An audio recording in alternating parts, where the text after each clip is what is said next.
you may find that all the issues you can resolve in terms of integrity and underground conditions and things like that. But if you're in a conservation area and there is no precedent of front light wells in that area, you may find that the front light well will be your undoing.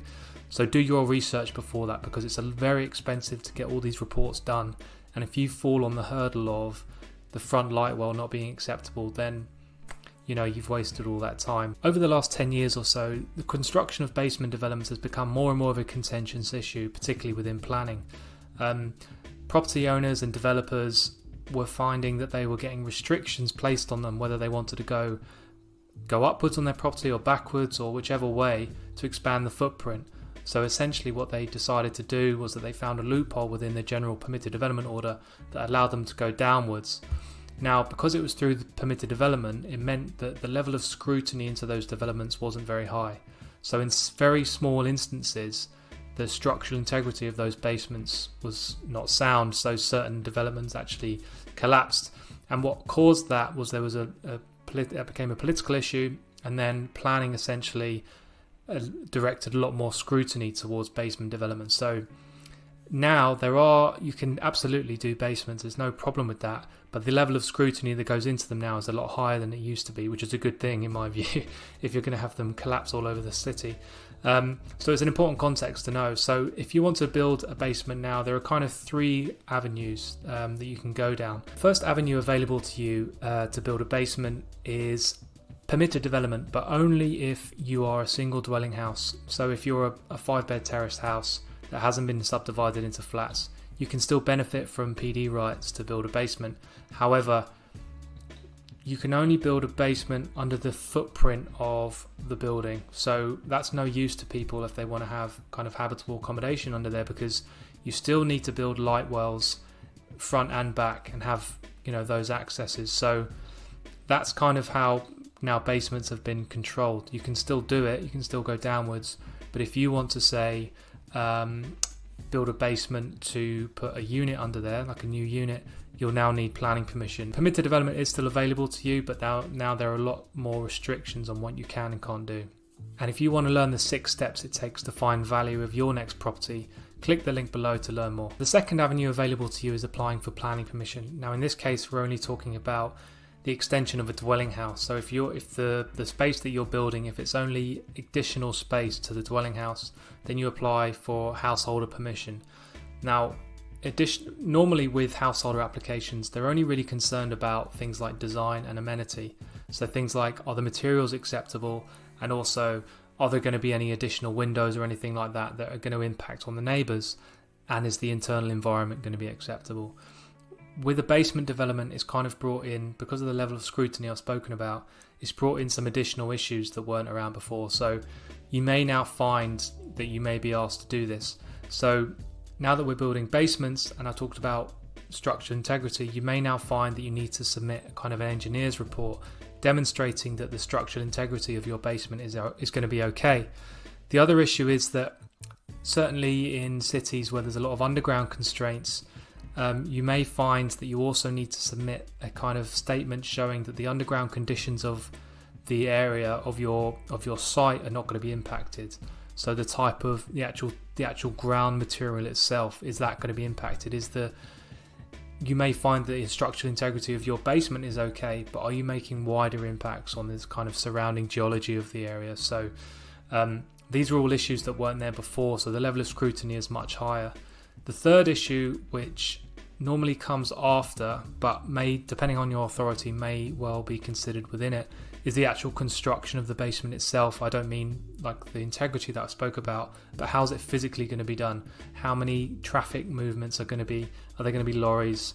What space is needed to build it? And what's the level of disturbance? So you may find a level of control there.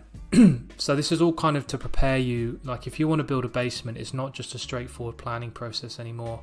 Again, it does depend on the authority, I stress that. Inner London authorities are much more, place a lot more scrutiny on basement developments now because of the issues I spoke about before. So these are kind of issues you need to be aware of. Structural integrity of the basement itself and the integrity of the ground conditions around it. and the construction of the basement in terms of the movements. The other thing to consider with householders is the design of the front treatment. So you may find that you'll need to build a light well to get light down into the basement. Now the treatment of how you do that will vary depending on your location. The key thing to consider on things like conservation areas, you may find that all the issues you can resolve in terms of integrity and underground conditions and things like that. But if you're in a conservation area and there is no precedent of front light wells in that area, you may find that the front light well will be your undoing. So do your research before that, because it's very expensive to get all these reports done. And if you fall on the hurdle of the front light well not being acceptable, then you've wasted all that time. So these are all tests that you can do before you get professional consultants in. Essentially, just go on your local authority search, find out, you probably already know, but find out if you're in a conservation area. And then with every conservation area, there's conservation area guidance for that area, and that will tell you what the character of the area is like. Now, if that talks about a bunch of light wells and their acceptability, then you can kind of work with that. Also look at the planning history. On your street, find out if there's been other light wells built and other basements. Look at the officer's report. How are they considered?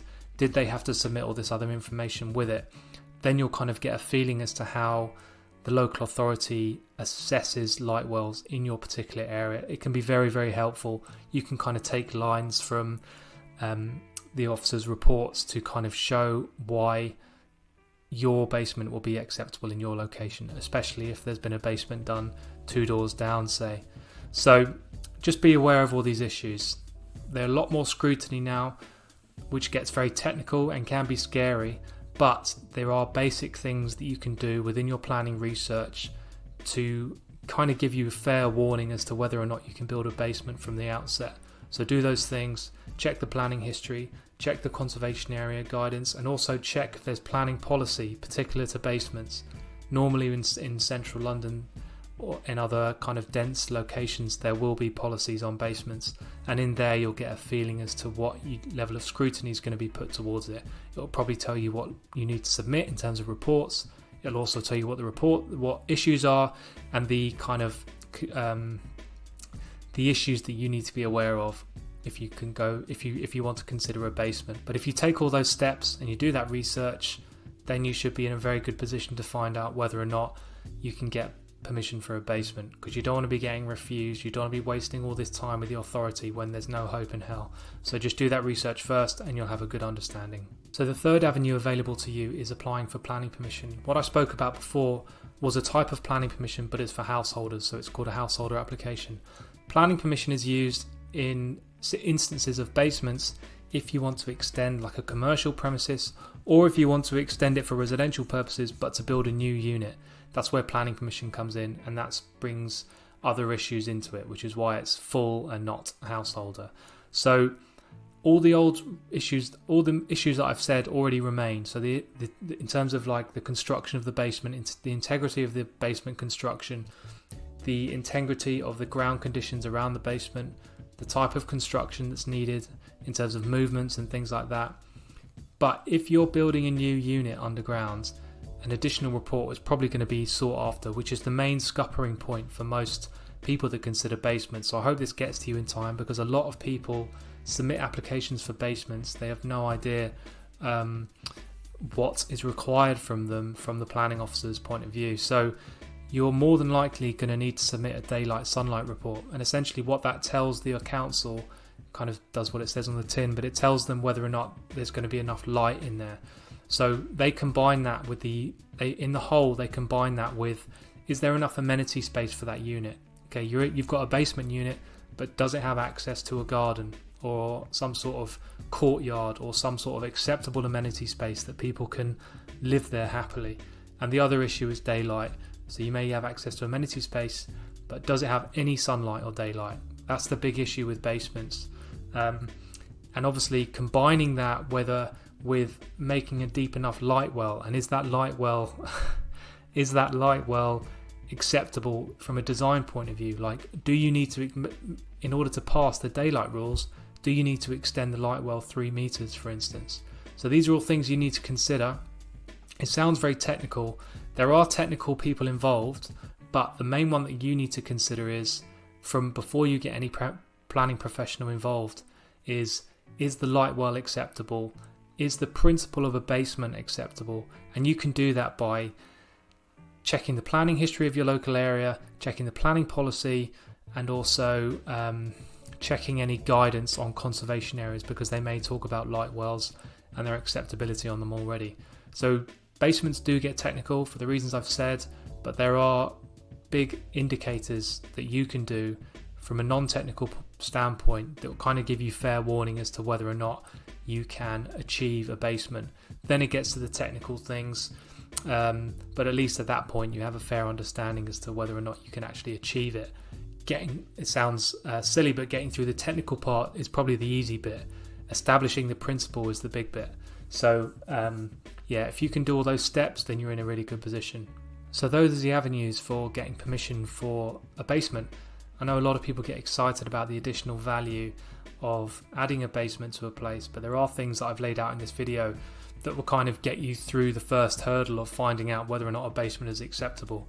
Then you can get the kind of technical expertise and get through those hurdles, because I've determined a lot of applications for basements, as I've kind of alluded to already, and a lot of people get unstuck when it comes to essentially just the first step, which is the principle. A lot of people spend a lot of money on reports, like technical reports.